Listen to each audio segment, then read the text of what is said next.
Sean, what's up, man? Thank you for coming over. I appreciate you coming. And first off, I think you just got done with training, but how's your morning been? It's been awesome. Started at 5 a.m. Nice, me too this morning. Okay, nice. So you chose that then? Yeah. Okay, yeah, good yeah. for you. Yeah. 5 a.m. wake up, and I actually work out with some clients at 5:50. So Okay. I like to have about 50 minutes before we get together. No, it's smart. Get mentally ready for it. Yeah. What it? Have my coffee a little bit. Yeah. Do you just go right into training? Do you train for like an hour, or what's your morning schedule look like? Yeah, we usually train for about 50 minutes. Okay. A little bit of warm up, train for 45, 50 minutes, cool down. Then I'm usually back at the house before 7 and start my day. Yeah, I think that's the best way to start because your body's moving, your brain's moving, you're mentally clear. You know, your energy's going. I think it's great as a routine to get your day started for a lot of those reasons, but also like you feel accomplished. So Totally. you get something done, and then by the time it's 7 a.m., you're like, dang, like I already got a jump start on the day. Right. And a lot of, most people are still in bed or just waking up, and I'm already like fully engaged in what I have going on. You're functioning at the highest you can function at. 100%. And it's such a good relief of like, man, I just got something really hard done already in the day. And now you can go tackle your day in a lot of ways. Before we started recording, you mentioned you grew up in Jersey? Yeah. Where in Jersey? So I grew up in North Jersey in a little town called Mendham, which is right outside Morristown, New Jersey. When people ask me, I say Morristown. Yeah, I've heard of Morristown. It's about 25, 30 minutes from New York City. And then we had a beach house in Long Beach Island, which is South Jersey. So we went back and forth. So North Jersey, South Jersey. But I grew up going to school in North Jersey. Is that, I read that you started early on in your life, you were a hockey player. Yeah. And then eventually moved to surfing. But I'm guessing if y'all had a beach house, you were also surfing at a young age too. Yeah. So I started surfing when I was 3. Wow. Yeah, my dad's a surfer and a skater. So before I could even swim, he put a life vest on me and pushed me into the waves. So I grew up at the beach. That was like my real passion, but I never looked at it as, oh, I'm going to be a pro surfer. It was kind of more of a hobby and a lifestyle. And then the ice hockey, that just became like the serious focus of, okay, I want to do this for the rest of my life. Yeah. Yeah. What was it like for hockey too? I mean, people in the South, hockey's actually picking up a good bit.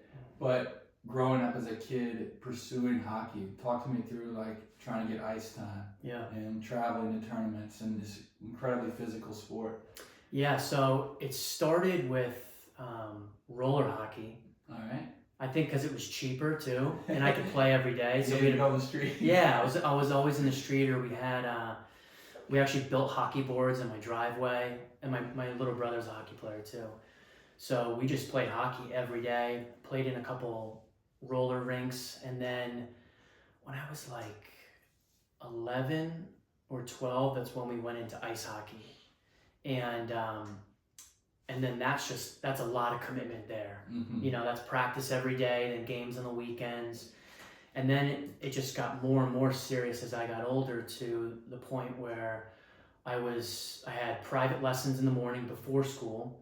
Then I would go to school, then I would have practice, and then I would have games. Okay. So I was on the ice 2 times every single day. How was the transition from like roller skates or rollerblades to ice skates? Yeah, it's stopping is different. That's like a huge difference, and just some of your angles are a little bit different. But the stick handling, I think, is a little bit more difficult in roller hockey because the puck sticks a little more. So getting in, pushing it along. Yeah, and when you fall, you don't slide. It hurts a lot more. But it was a pretty easy transition. But the stopping, I remember, was a big thing for me. I had to learn how to stop. How much younger is your brother? He's 2 years younger. Were y'all battling it out? So he's a goalie. Ooh. And I was a forward. So luckily we weren't battling for position. You were just firing shots. Yeah, but it was great for me because I got to shoot on him every day. Yeah. And he's a very good goalie. And I was just I would like to think I was an older brother that was more protective Mm-hmm. than like a bully with him. Sure. So we actually played on the same high school team together. And when he was a freshman and I was a junior and he was on my team, anyone that touched him, I would fight. So like I think my fighting minutes went up a lot my junior and senior year. But yeah, he's a very good hockey player. Are y'all still pretty close now? Yeah, I think. I mean, I love them. Obviously, I have a big family. So I love all my siblings. But How many siblings you have? I've got 3 sisters and a brother. Oh. Yeah. Older sisters? 2 older sisters and then me and then a younger brother, younger sister. Nice.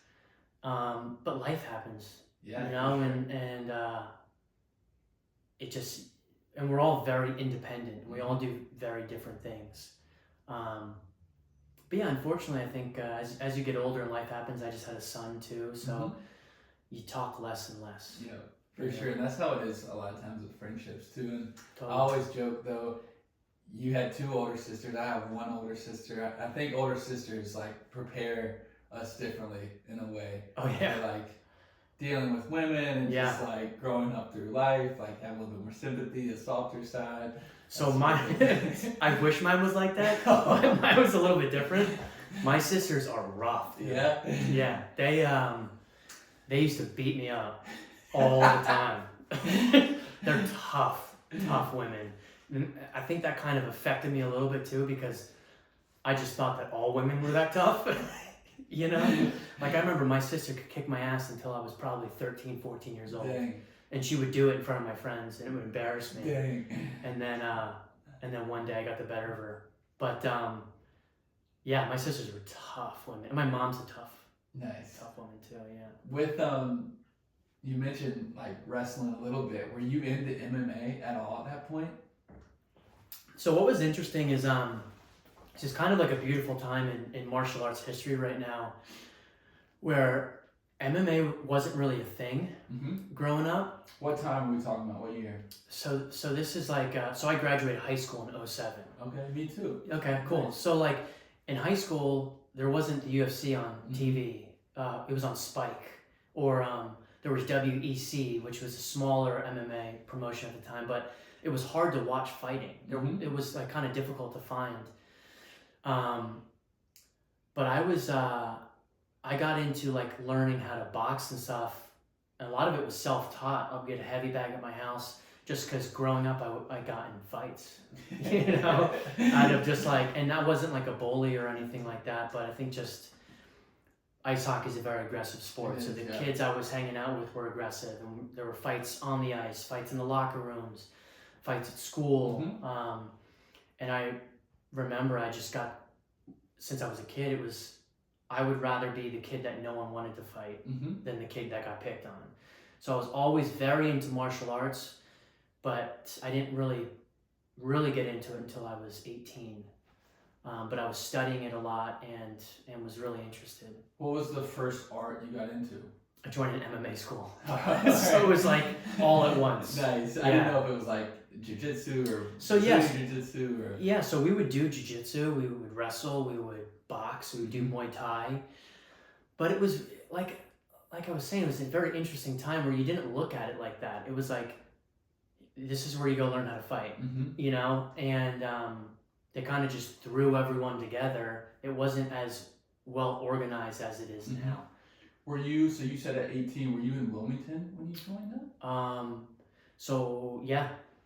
So actually, it was when I was 18. I moved from New Jersey to Wilmington. So for school. Yeah. So I started in New Jersey and then picked it up again when I moved to Wilmington, North Carolina. How did it feel coming down to the Carolinas? Like, what was that decision process like? And Wilmington's a great town. It was awesome. When I first moved to Wilmington, it was a lot less populated than it is now, but it was such an eye-opening experience to me because I didn't know life could be that easy and like that pretty. Easy going, yeah, like people were just so nice and so kind, and there was just a lot less stress. New Jersey, the one thing I love about New Jersey and the one thing that I can't really stand is it's so aggressive all the time. Everyone has a chip on their shoulder, you know. You always got to be tough. Down there, it wasn't cool to be the tough guy. Yeah. No one wanted to hang out with that tough guy. So I got to really just be myself and relax and surf, and I met a lot of great people, and I loved the Southern culture. And then I convinced the rest of my family to move down there like 4 or 5 years later. Yeah. Nice. Are they still there? They're all there. Nice. They all live in Carolina Beach. Oh, very cool. Which is right south of Wilmington. Yeah, it's a beautiful beach. We grew up going to like Ocean Isle down there. Yeah, and, my sister actually just got back from Figure 8 down there, and I love visiting Wilmington. Whenever I can. With that though, you mentioned, did you move back to New York at some point? Yeah, yeah. Which was, when people ask you if there's anything you could change, I always say no, because it's great learning lessons. I agree with that. Like, yeah, hard times in life, things you might change. Like, I wouldn't change them because I learned from them. Exactly. Yeah, it makes you who you are. But yeah, from 18 to I think 24, 23, I was in Wilmington, and then I spent some time in Australia. And then, did you go to Australia for surfing? So it was a little bit of both. I went for school, and quotation mark. Yeah, I went for school, and that's what I was supposed to be there for. But at that time I was a sponsored surfer as well, and I was making content for them, and that was kind of how I was building my career. Who was your sponsor? At that time, I was sponsored by a lot of different people over the years, but at that time I was with, I believe, Body Glove, Kanan Sunglasses. There was a clothing company called Few New Zealand. Sweet. That was a good company. Future Fins, Uhuru Surfboards. Nice. Just sponsors are usually like a watch company, a shoe company, a clothing company, wetsuit company. And then, it just changed over time to be more serious, where it was like I had 2 big sponsors that took care of everything. But I would make videos of me surfing, and then I would like incorporate comedy into them, like sketches. Nice. I don't know. You're a filmmaker too. Yeah. That's how I really got into it. Did you watch like the CKY films growing up? No, I didn't. Oh, like Bam Margera and Steve-O. Yeah. So CKY they're crazy, but they were all skateboarders. But they got really famous because they'd make these skate films that had all these crazy pranks and comedy sketches in it. That was kind of what I did with surfing. Nice. So I went to Australia, went to school. Yeah. And filmed for my sponsors and traveled a lot and just surfed my brains out. Were you more of a big wave surfer, or like, I don't know what technical term is, but like you're cutting back and forth a lot on the wave?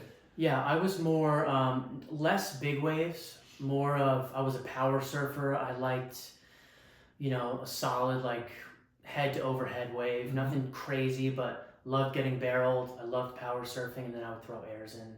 Very smooth. But I wasn't like the guy that was stoked to go surf a 20-foot wave. That wasn't really my thing. I think, have you been to Rincon? Yep, in Puerto Rico? Yeah. I went down there. We loved going down there. And I felt brave when I grabbed the surfboard and went out. And they're just like, oh, the waves are like 6 to 8 today. I was like, all right. Like from the beach, they didn't look too big. That's a big wave. And I got out there. Oh my God. I didn't even make it out. I went back and got a boogie board with fins. And hung out a little bit. So there's two ways to judge a wave height. Some people judge the actual face of the wave, 6 foot. Or it's called like the Hawaiian way of judging. You judge the back side of the wave. Okay. So like a 6 foot wave really has like a 10 to 12 foot front. So you never know, like when you're traveling, people are like, oh, it's 6 foot. Is it actually 6 feet, or is it like a 12-foot wave? Yeah, I mean, it was insane, to be honest. I got out there, I was like, holy shit, I gotta turn around. Yeah, well, I'm glad you're still here. Yeah, for sure. I mean, once I got back out there with the boogie board, like, it was a lot of fun, but honestly, I just had a lot of fun sitting down there watching. Yeah. Like, watching the guys cut up those waves. Yeah. Get so comfortable in the ocean. Yes. When you do it every day, you get so comfortable being underwater and honestly getting like plummeted. Yeah. You like don't realize, like at first I'm like, I'm gonna die out here. Yeah, which is possible. It does happen. It does happen. Where in Australia did you go? So I was in Newcastle, New South Wales. and Meriwether Beach. It's good surf, and then I went all the way up to the Gold Coast. Nice. I feel like a lot of people talk about the Gold Coast. Yeah, very crowded, but there's so many good waves and beautiful land in between the Gold Coast and New South Wales. Yeah, I haven't been to Australia. I want to go bad. There's a town called Lennox Head. I heard it's like a lot more built up now, but when I was there, it was this perfect right-hand point break wave that just one after another, after another, after another. And it was this awesome little town. I could have moved there and lived there forever. What was, I think in recent years maybe, and this is maybe has been something you started incorporating even at this time, but when did you start thinking about your mindset and like breath work and meditation? Like, did that have a play in your life then? That's a great question. Meditation came into my life when I was about 24. Okay. So shortly around then, kind of. Yeah. Towards kind of the end of my surfing career is when I started getting into meditation. The breath work has been probably the last 3 years. So even not that long. Yeah. But I've always trained really hard. My problem with life was I physically trained my ass off all the time since I was a kid. Always been in shape. I've always had that dog inside me that I just don't give up, but my mind was weak. I always had a very bad temper, got angry really easily, didn't handle nerves very well, and I'd freeze up, especially like in surf contests. I would be free surfing and I could hold my own with all these guys, and I did very well doing photo shoots and videos, but the second I got into a contest, I would just freeze up. And same thing with hockey. But in hockey it was a little bit different because I could use my anger because it was more of such a physical sport. Yeah. But that's why I'm so adamant now about teaching meditation and breath work, and getting people to teach their children and to start young, because I really, really do think that it could change your life in such an amazing way if you grow up with it. Yeah. What have you learned most about breath work?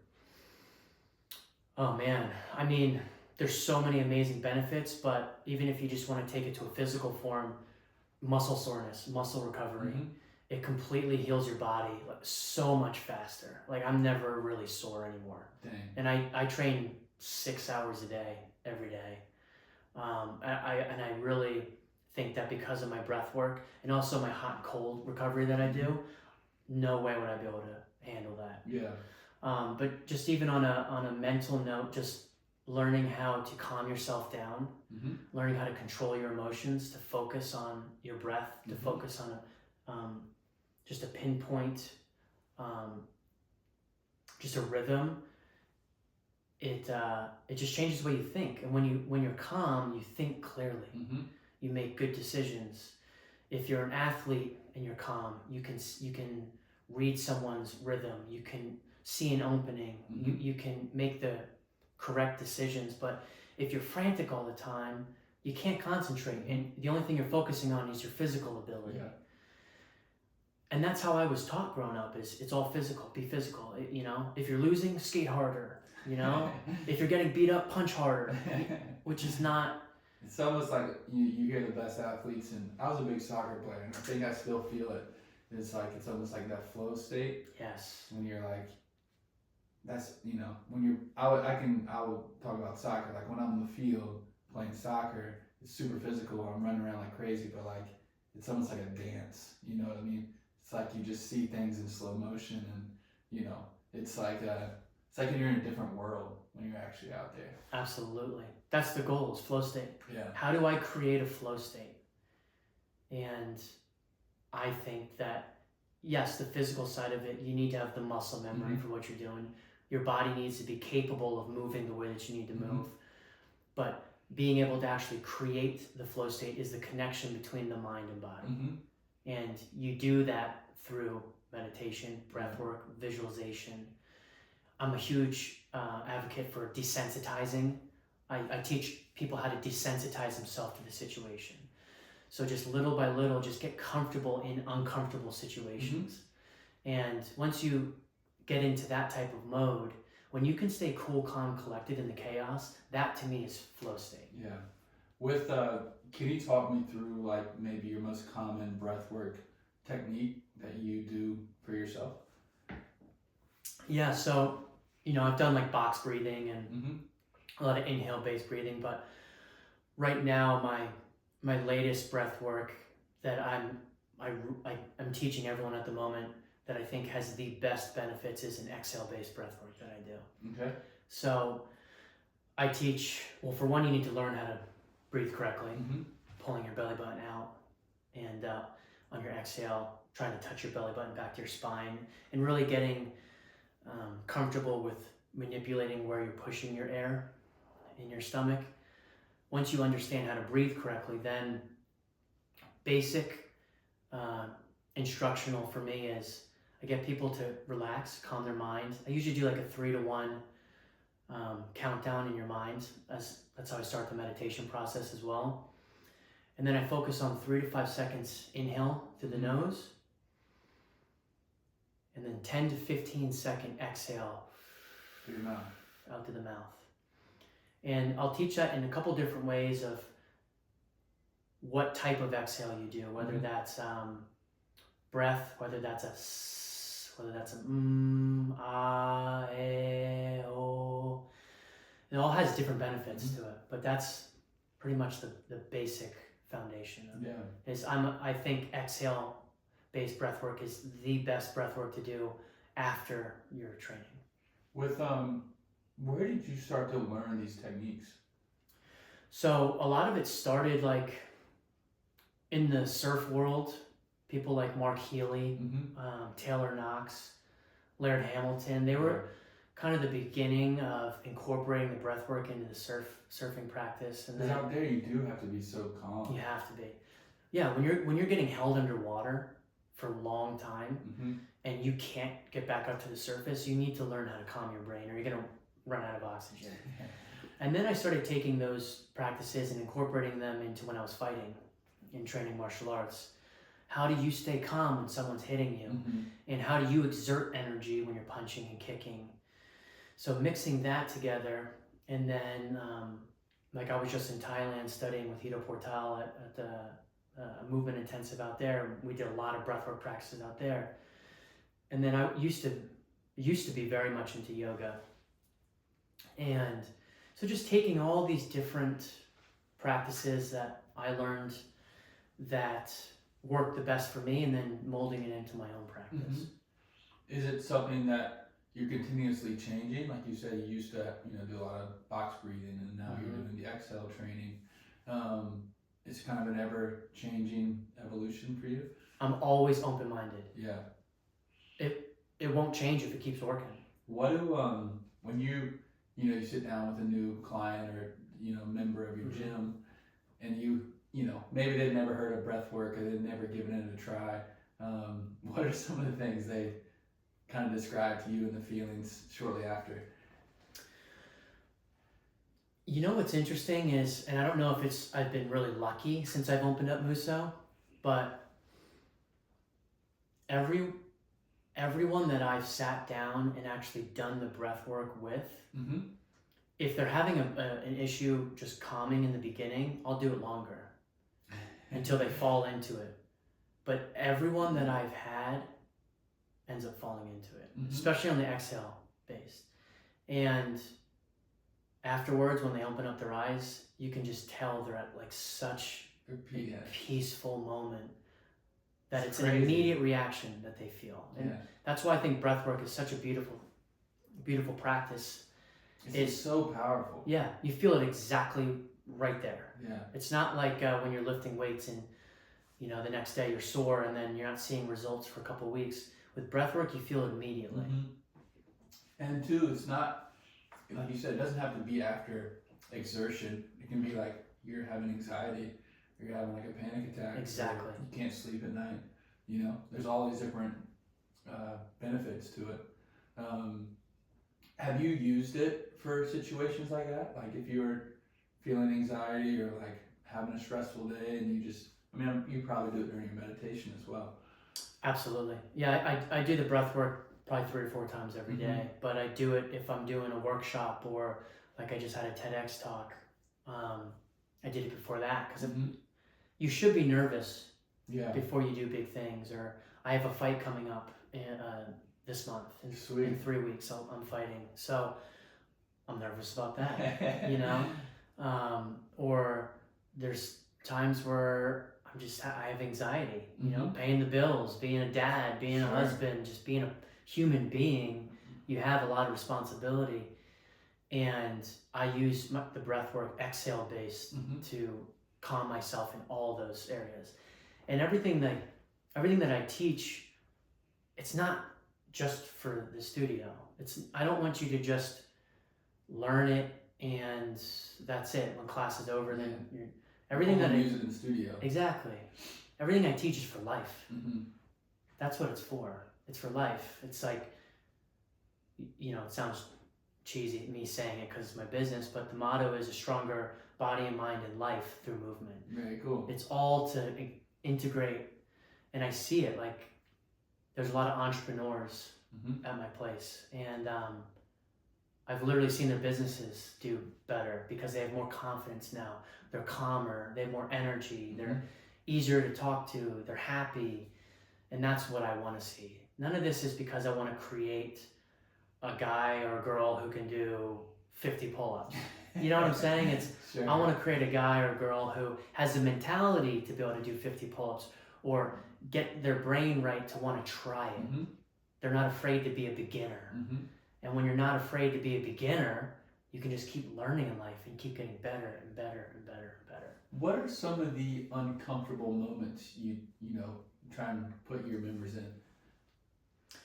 So it depends on what class they're taking, but like for the martial arts striking class, right in the beginning, some people don't even like hitting things, you know? Like they're like, I don't want to hit that bag. I'm gonna hurt myself. Well, then you learn the technique, and then you hit the bag, and you go, oh, that kind of feels good, you know? And then you learn a kick, and the kick hurts your shins in the beginning, but then they start kind of liking it. You know, like, oh, I can punch and kick now. And then you work up, and then one day, you might start sparring, and now you're standing in front of somebody that wants to hurt you. Not in that class, but that's a really intimidating situation for someone to stand in front of someone and go, okay, I'm going to try to beat this person. This person's going to try to beat me. That's very physically. And then their breath starts getting, starts going, and they need to learn to control their breath. So that's why I love martial arts for movement. Is there's so many levels to getting to a place of peace, and it really never ends.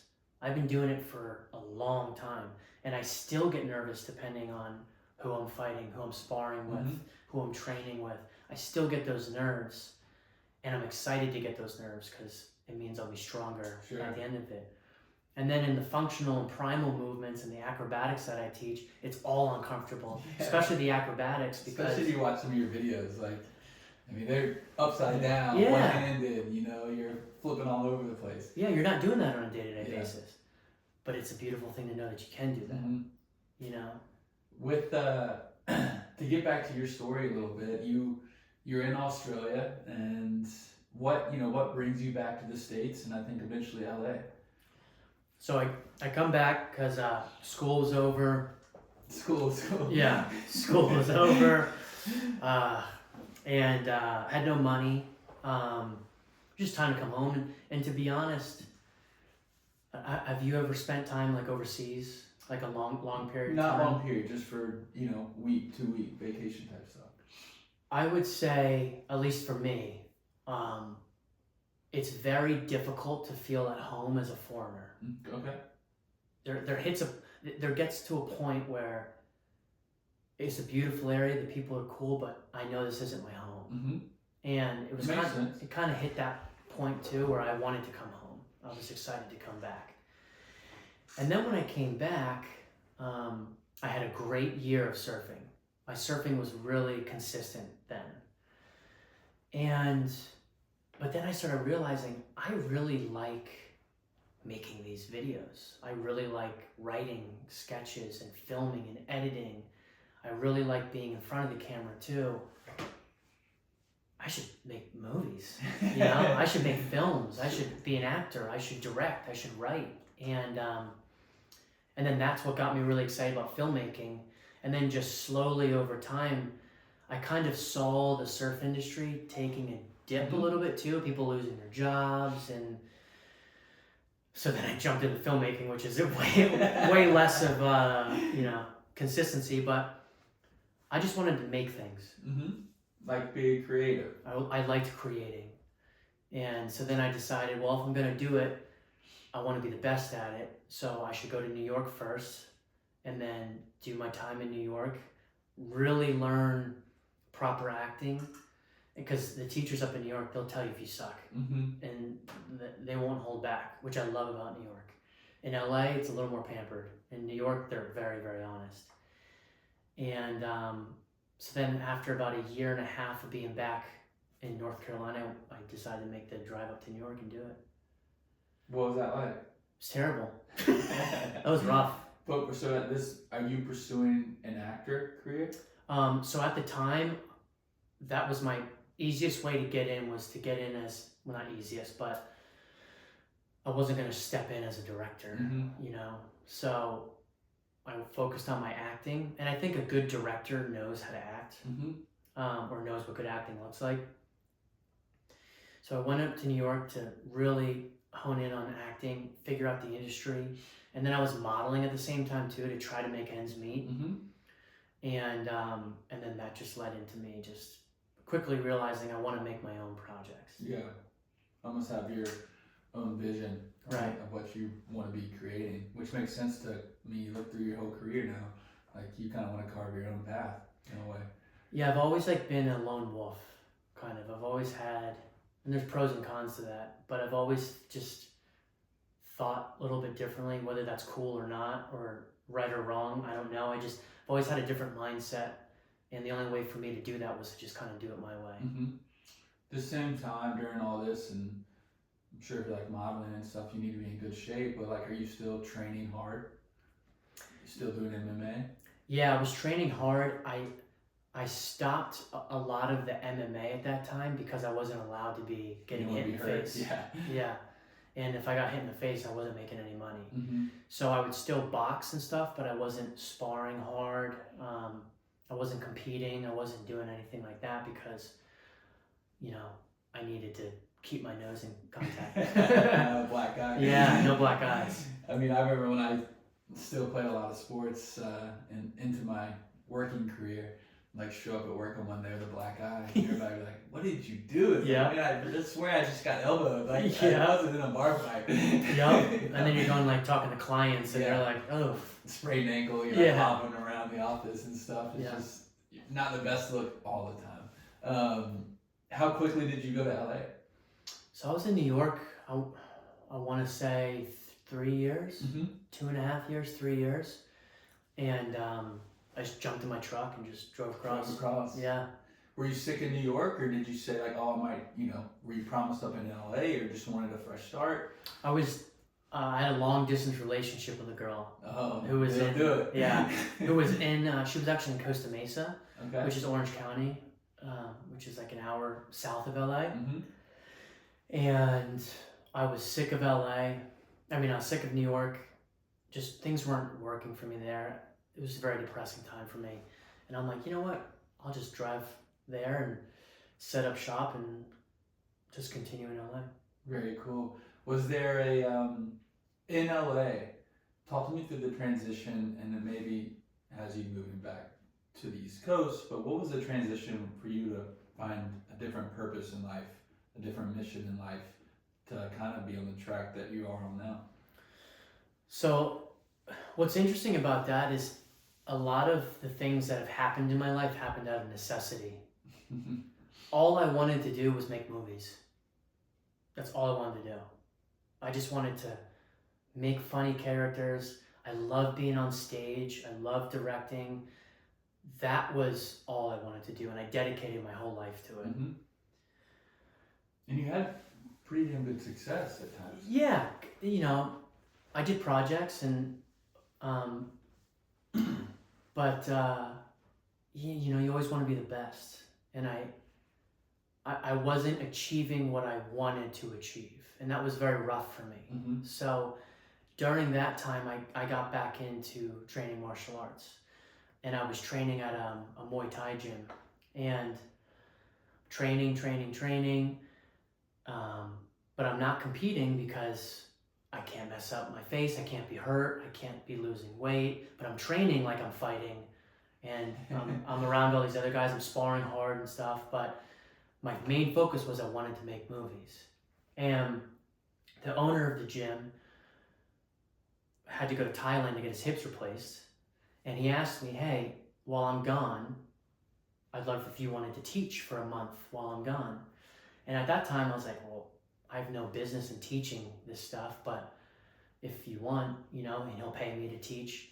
So anyway, that ended up into being almost 4 years of me teaching at that place. So it started with him going away and I needed the money. 4 years. Yeah, I needed the money, and that's how I got into coaching. So I started coaching really like pretty young. Yeah. Usually what happens is people, they compete for a long time and then they'll open up their own. Mm-hmm. I got asked to coach right away. In martial arts. Yeah. And so that kind of made my career in the martial arts world a little bit different than most people. And then it was when I was doing the martial arts, I hurt my knee, I got into primal movements to cure that. And I just started training. What type of knee injury? I tore my ACL, sparring. I went to kick a guy, and my pivot foot got caught in the mat, and my top of my body moved, the lower body did, and it snapped. It hurt. Didn't have health insurance, but I needed to work, I needed to make money, so I just kind of taped it up and kept teaching, and so just, I was in that world for so long. I trained a bunch of different martial arts, trained with a lot of different really good people, and that's what the movement was for me. Because it was such a difficult time in my life, being able to move and train kept me mentally stable. If I didn't have that, I was battling with depression a lot at that time in my life. That's been a constant in my life. Like, people ask me why I work out all the time. I tell them it's for my mind. Not physical is secondary. Yeah. You know, the mind is the main reason. It's really difficult in life to want something so bad, but you can't control if you get it or not. Sure, but that's like a lot of things. Yes. Most things people cannot control everything. You know, the outcome. Yep. There's a lot of other factors that go into it. You gotta let go. And I had a hard time letting go because I had this athletic mentality of just work harder, just work harder. And that just wore me out because I would get success, and then in the film world, you might do a movie, then you might not do another movie for 2 years. You know, so you hit it and then it disappears, and then you hit it and it disappears. So for me, you know you were battling depression? I thought that was just life. Yeah. Because my life was kind of like that.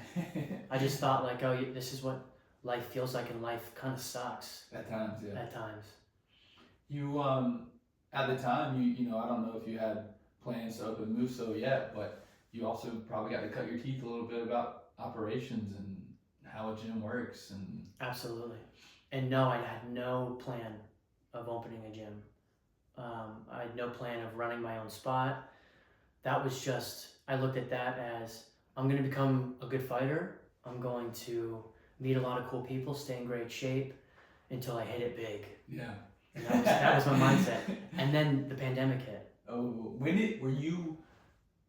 this might go into more recent years, but when did you start fighting, like actually having fights professionally? So they always kept asking me, do you want to fight? Do you want to fight? And I kept saying, no, because of film. We were getting guys ready for fights, sparring all the time, but I never wanted to be fighting, because when you fight, you have to give 6-7 weeks of everything you have into that fight. you got to cut weight, you have to train 2 to 3 times a day. You need to have the mindset of that's your main focus. And that was never my main focus. So I was always turning down fights. And then they were finally like, dude, you gotta fight. Like, you know, so I agreed to a fight, and it was gonna be a Muay Thai fight. And then we just started getting into fight camp for it. Pandemic hit. Dang. And it was like, and you were in LA. Yeah, I was in LA at the time. And I remember they were like, there's like this disease going around. The fight will probably be pushed like a month or 2. A couple weeks, yeah. And I was like, okay, yeah, whatever, fine. And that just completely shut down. But like old school MMA gyms and especially boxing gyms, fighting was like different at that time. Like you would show up on Saturdays and other people from other gyms would be there to fight.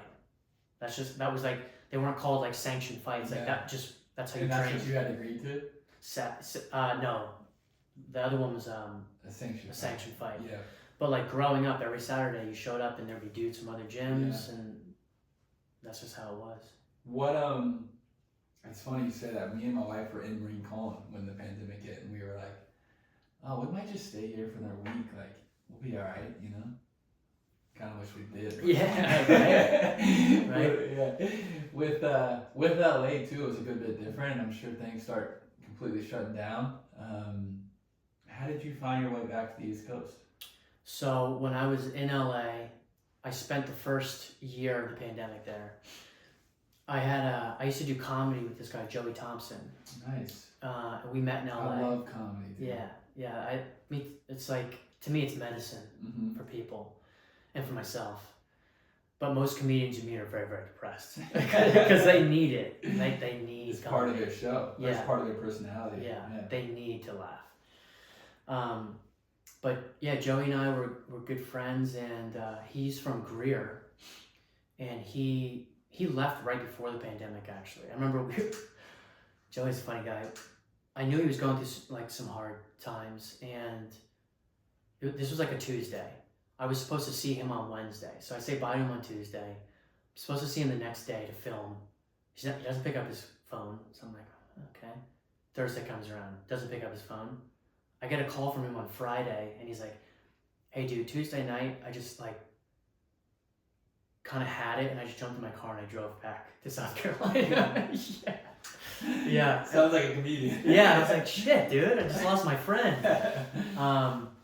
So then pandemic happened, him and I obviously stayed in touch, and then I came home for Christmas to see my family, and during that time I went to Korea to just visit Joey.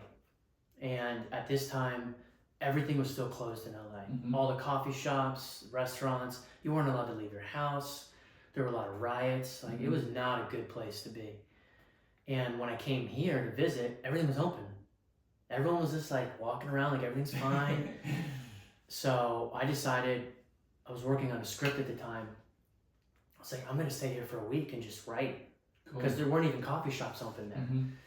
And then I went to Barista Alley Coffee Shop in Greer, and I met Andrew, the owner. Him and I became like very close, good friends. And I stayed for a week and was like, I don't want to go back. I'll stay for a month. Stayed for a month, and then that turned into 6 months. And then I ended up 3 years later, I'm still here. Yeah. I was like, this place is great, man. People are awesome, and people are level-headed. They can agree to disagree. Of course. You That's know? what I love about it too. Yeah. Who cares what you think? As long as you're not hurting anyone, you know, totally. we can disagree on things. It's okay. You so the time you're working on a script, how did your mindset transition from working on a script, and you might still be working on it, to opening Musou? Yeah, so that script, I'll just give you a little insight on what happens in the industry, which is why I lost the love for it. I was promised by a producer. They loved the story. They loved the script. I was going to get financing for it within 5-6 months, and just I had to finish the script that month. So I worked all day, all night to finish the script, to get it done. Handed it to the producer. They go, okay, yeah, let's let's just make some adjustments to it and bring it back to us, and then we'll go. Cool. Spent another 2 weeks on the script, night and day, made the adjustments, sent it back to him. Ghost. Dang. Like what? I just spent, I was writing that script for about a year. Dang. Have you heard from him? He hits me up every time, like every now and then. What's up, man? How are you? Oh, I don't know, dude. How's my script? Yeah. How about that movie that we were supposed to do? But that happens all the time. Yeah. It's like, so I got tired of that, and then I finished my movie. Mm-hmm. I have a movie called Cali Karate: The Second Beginning. Cool. Is that the one you won some award for? Yeah. Sweet. Yeah, it's a comedy martial arts film. Nice. I'll have to check it out. Yeah, about this guy Sensei Houston. It's like a Maku style film. All right. But then there's a company in town called So Crispy Media. Okay. In Greenville. They were working back and forth with Greenville and LA. They're one of the best visual effects companies in the world. They're very, very talented. I linked up with them through a couple projects, and then I started working on their narrative department, making narrative films for them, which was great. But the more money and the more successful you become making content, the more time you spend in an office on Zoom calls. Yeah. And that's just not me. I'm not an office guy. I like to move. I need to be moving. I'm not either. Yeah. And then my wife got pregnant, and I realized that I didn't want to be that guy that was in an office all day, coming home at night, drinking because I was not happy, miserable. Wake up, do it again. Yep. Yeah. And I love those guys. I had nothing to do with them. It was the lifestyle for me of just being indoors all the time. Sure. And I could never see you. I mean, I don't know you super well, but like, you don't look like a guy that can sit in an office to me. Dude, I was going freaking crazy. Yeah. I was going crazy. I was going nuts. Like when we were making projects, it was awesome. But in between the projects, Zoom calls, I can't do Zoom calls. Yeah. There's just something about the disconnect of not seeing someone's eyes in real life and having to hold a conversation. I can't do it. And I didn't want my son to grow up in that world. I want my son to grow up in health and wellness. I want him to travel the world. I want him to learn how his body and his mind moves. I want him to be in the best shape possible. I want him to be inspired all the time. And that's the world that I like to live in. That's what like gets me passionate, is learning how to be the best version of myself possible. And I want him to be raised like that.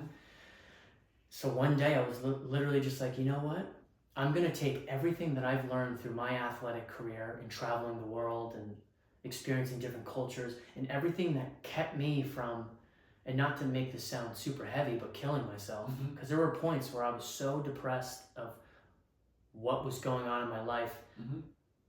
The only thing that got me through was moving, riding my bike for 5 hours, going surfing, going to the martial arts gym, just moving. Like, I was that type of guy that I was always walking. I couldn't sit down. I was always walking. If I was on the phone, I was walking. And that's when I came up with Musou movement of, I want to create this program that can be integrated into people's lives to make them feel stronger and happier throughout their day. Because, and especially after the pandemic, there's so many depressed people. There's so many people that are dealing with anxiety. It's not natural. It's too common that people are sad. And that makes me sad, seeing sad people all the time. It's more common than not. Yeah. It's like talking about anxiety and depression is like a common thing. That's sad, man. And I wanted to come up with something that helps solve that. Yeah. What was the first thing you did? Did you tell your wife, like, hey,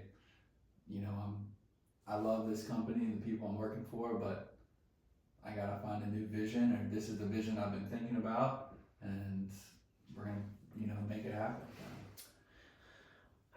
I think, so I'm a very visual person. So like if I'm in the past making projects, I have to visually put like, decks together, like visual decks, inspirational decks. So that's what I first started doing. Is I created this inspirational visual deck of what it would look like, what the brand represents, what I would actually teach, what I would incorporate, why, my philosophy behind movement, why you should move like this. Yeah, your purpose, your vision. Yeah, and make it super authentic. Like, this is who Sean is, and this is what I believe. And then I showed her and said, this is what I'm going to do. And then... And y'all were living in Greenville. Yeah, and see, that was the only scary thing to me was I didn't know how it would be taken here because there's nothing like it. There's not really anything like that really anywhere, maybe a couple of small places, but the movement culture is a very niche community. So no one was really teaching the level of striking and martial arts with the functional and the primal movements and the breath work and the meditation and the saunas and cold plunges and the acrobatics. Those are usually one place, teaches each. So I got it together. We came up with a name. My son is half Japanese, half American, so I wanted it to represent him. I want him to grow up in a world where he feels like that's home, and so that's why it's called Musou. It's a Japanese word, and there's a lot of Japanese influence in the branding and what I teach. And then I just called up some investors and said,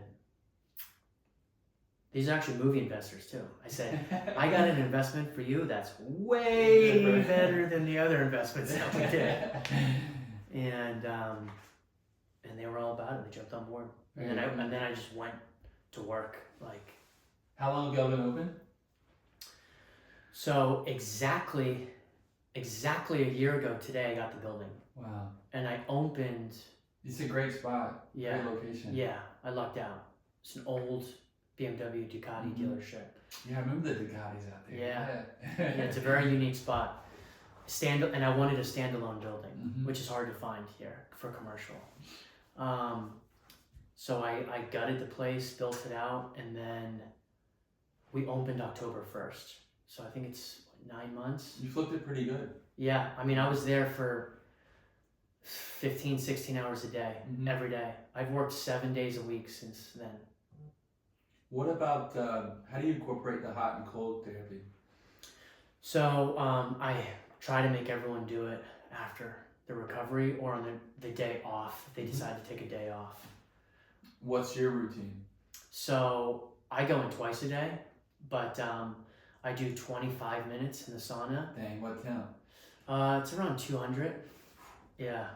That's rough. Yeah. So I'll do about 25 minutes, and then I rinse off in the shower really quick, and then I go into the cold plunge at 43 degrees for 3.5 minutes. Do you ever get lightheaded when you go from hot to cold? Sometimes I've noticed my heart rate, I feel like, lowers so quickly. Yeah. That I'm almost like a little like. To shock. Yeah, shock to where I'm like having like, Yep. breathe. Yeah. There's different ways of doing it. Like to answer your question, yes, I have had that happen before. Now, so what I'll do is I'll go up to my chest. First 10 seconds, then I put my hands in. Nice. Then I put my head in. Yeah. Some people just go right into it. I go head last. Yeah. Me too. Yeah. Some people just go right into it, which is like, for me, it's a little bit too much of a shock. Yeah. But I've only really noticed that shock when I go we have a steam room, and go from the steam room to the ice. Have you done dry sauna to ice before? No, I haven't. Maybe I have, but not as intense. Yeah, that's interesting. For some reason, the steam rooms for me, I feel like clogged. Claustrophobic. Yeah. A lot of people feel that way. Yeah. So I like the dry sauna the best. That's the goal of ours, to have a little wellness area in our backyard. Yeah, that's awesome. Want to dry. We have a steam room and a cold plunge. We need the dry sauna next. That's what my wife wants. You have it at your spot here? Yeah, we do. Dude, good for you, man. That's awesome. We have a plunge in the backyard. With with what have you seen from the community and individuals coming in and becoming members? Yeah, so in the beginning, people were like questioning a lot about what I was doing, and well, what were they questioning? I got it from the very beginning. I mean, yeah, I remember following you early on and seeing the gym opening and seeing the cold plunge and seeing the way you design the inside and all the wood, natural wood. It's like this is pretty cool. Thank you. I appreciate that. They understood the martial arts. Mm-hmm. They understood the vibe, but we move different. Mm-hmm. I'm very like, to me, the healthiest form that your body can be in is the most animalistic way. Oh, I've heard you say that. So stripping yourself to the most animalistic way of movement that you can, that is the best physical form and mental form that you can have. And you call that through like primal? So I do a lot of primal movements. Yeah. And primal movements have influenced so many other areas of life, like fighting, capoeira, acrobatics. And to me, when you move like an animal and you cross-train all those together, it creates a very symmetrical body. Mm-hmm. So in the beginning, no one had ever trained like that before. So people would always go, "Oh, yeah, Sean's teaching us the weird shit again." and I would always say, Guru. yeah, he's teaching us the weird shit. And I would always, in my mind, I'm like, wait 3 months. 3 months later, they're jacked. They're just like, they're not like huge, but they're strong. Yeah, sure. Like the people that have been with me are strong. What do you tell them about what to eat? I don't tell them anything. What about you? What do you eat? I've always been, I listen to what my body says. Mm-hmm. I've never counted calories. I've never done specific diets. If it's natural and it comes from the earth, I'll eat it. Yeah. And if I like it. Yeah. But I'm pretty similar. I've never counted calories. I don't have like a diet. Yeah. You have an intuition. Your body knows what it needs. Mm-hmm. So like, let's say, here's a prime example. I have a bad sweet tooth. Me too. Like so bad. I think we were just raised on sugar. But so like, if I'm craving a cookie or ice cream, I eat fruit. Yeah, I love fruit. Your body wants sugar. So give it a good form of sugar. Yeah. I'll eat bread if it's like 3 ingredients type of bread. Yeah. I won't eat preservatives. Yeah. My wife will make bread. That's it. Yeah. Bread has been in the human diet since we were forever. Meat, fruit. I love meat. I don't understand this whole this like push. I guess it's kind of done now, but there was such a push for so long that meat was bad for you. Yeah, it's crazy. It's such bullshit. Meat is so good for you. And clean meat. If you can get clean meat, eat clean meat. Yeah, it's so wild to think about that. Like, it's literally been in our diet for thousands of years. Yep. I mean, I understand some are preservatives and some, are not humanely raised and they have all these different steroids in the animals and stuff like that. But if you can get clean meat, that's the way to go. Yeah. Like, if I could just live off clean meat, I would live off clean meat. And I'd probably just eat meat. Yeah. I've gone that route a little bit sometimes. How'd you feel? They eat pretty damn good. Yeah. Yeah. It just gets expensive. It does. And I love fruit. So it's like, why would I deprive myself of fruit? Right. Don't eat a lot of leafy greens. I think there's, bloating and like digestion. Exactly. Yeah. And that's like the new fascinating studies that are coming out now of how these plants have evolved over time to not be eaten by animals. Yeah. And we're ingesting this. That's the poison in their leaves. Yes. And the fermentation that happens in the stomach without eating meat is creating inflammation and bloating. So, for me, when they talk about diet, I don't drink anymore. Me neither. That's a huge thing that I wish everyone could see. And it sucks because I love to drink. I grew up in a drinking household. My family drinks a lot, but alcohol is so bad for you. And, I don't want to sound like that guy, but... I try not to sound like that guy, because, like, my friends still drink, but I don't drink, and, it's a thin line to be like, no, dude, alcohol's horrible for you, but I don't want to be that dude, but it's so bad for you. Yeah, it's terrible for you. Yeah. And you're coming from a guy, dude, I used to love tequila. love whiskey, love red wine, but I don't drink it. It's been 2 years for me, and I feel so much better. Yeah. You can see in people's faces, Sure. you know, in their skin color, their Energy, hair, their sleep, yes, everything. yeah. So I say, if anyone's having problems, I say cut out drinking. It's a depressant. Exactly. It's a alters your mood. There's so many bad things that go along with it that when you stop, you realize that it was a big part of the issue. And you need to stop for about a month. Yeah, because it's hard. I mean, you go through the withdrawals. Yeah. Your mind's still not clear. Yeah. You're still thinking. You're still sometimes having anxiety and stuff throughout the night. Yeah. Because of it, especially if you're a heavy drinker. Yeah, you don't realize how addictive it is. Becomes part of you.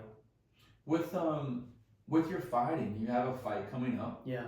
How long have you been fighting sanctioned fights?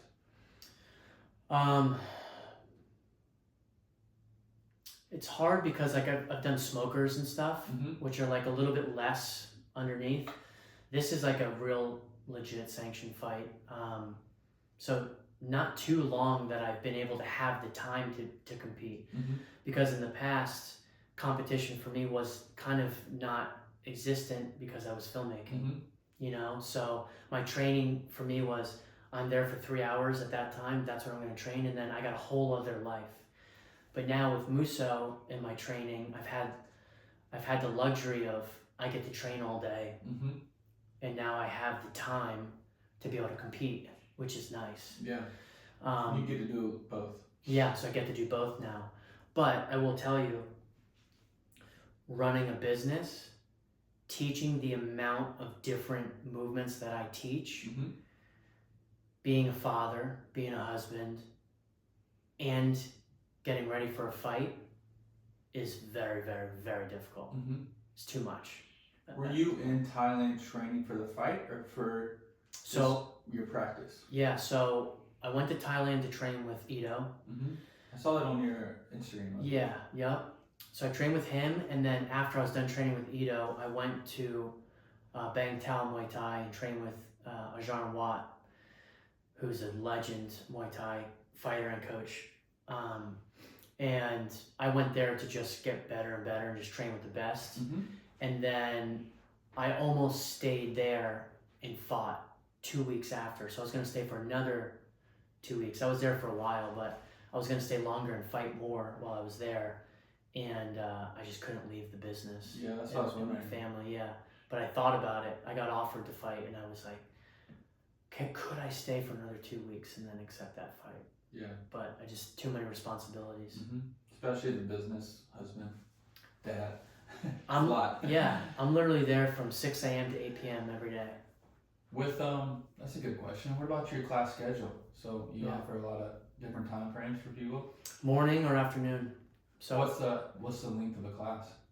Mornings are an hour because they have to go to work. Afternoon classes are an hour and a half, and sometimes people will stay after too and will train more. And then I have open gym hours during the day, so if people want to come in and hit the bag or train however they want, they've got the ability to do that too. Are there different skill levels for each class? Like if they were to look it up, it's introductory here, or is it all skill levels most classes? How does that work? So everyone works out together, and I'll pair people off depending on what their levels are. Yeah. Now on Saturdays is sparring and competition days, because I have some people that are now at that level that can spar hard and compete. So that's kind of more the advanced time frame. But during the week, all the classes, you just come in, and then I'll pair you off with a partner that suits you. Very cool. You mentioned I think the amount of times you do breath work during the day, and this probably goes hand in hand with that, but how often do you do your meditation? So I'll meditate twice a day, and I do my breath work about twice a day. How long do you meditate? And do you do it silently? Yeah, do it silent. My meditation about 10 to 15 minutes long, depending on what I do. You sitting, laying? I like to lay down. Yeah. Facing upward, yeah? Yep. Yeah, I've just always been like that. I don't know. I've tried. Sometimes I'll sit, but Yeah. I feel like when I'm laying down, I can really fully relax. I do too. Yeah, Yeah, I agree. and I like to visualize. Sitting too, like cross-legged, still my hips are still Yeah, you so got tight hips. Like, it's just rough for me. Yeah, well, you're a So- soccer player. So. Yeah, so just laying down on my back, like I try to do it outside sometimes, and just like looking up into the sky at times. Yeah. With your vision over the next few years, and as we close up this conversation, like where do you see Musou going, and do you have any goals? Maybe not, but like I think the community has welcomed you, and where do you see it going? I've always got goals. Yeah. Yeah, I've always got. I always have a goal, and then if or when I accomplish it, then I have another goal. I always have something ahead of me. I never have like an end all result. So for this, I'm focusing on really stabilizing this brick and mortar, and then I'm going to Japan in August, and I'm going to be looking at places in Japan. I want to open up a Musou in Japan. So your wife's from Japan? Yeah, she's from Japan. Very cool. And then after I open that one up, then I want to have multiple locations. And we do have an online app and an online membership. So you can train online now. Yeah, so I want to grow that too. So people, if they're not in Greenville but they want to train with us, they can do that. I just want to, sounds cheesy again, but I want to help as many people as, if this helps them, Yeah, it's not cheesy, yeah. then do it. But yeah, I want to have multiple locations around the world. So this next one I want to have on the beach, so we can have surfing, we can have diving, mixed with all the other movement practices we do. And then each location around the world, we use the land to determine what type of movement that we're doing. Very cool. Yeah, so that's the goal, and to just keep growing. Very cool. Well, it's been a pleasure having you on. Thank you for Thank you. coming over to the house today and recording. And now I got to get in there and move with you. Yeah, you gotta. Yeah, come on in, man. I appreciate you very much. Thank you for inviting me. Yes, sir.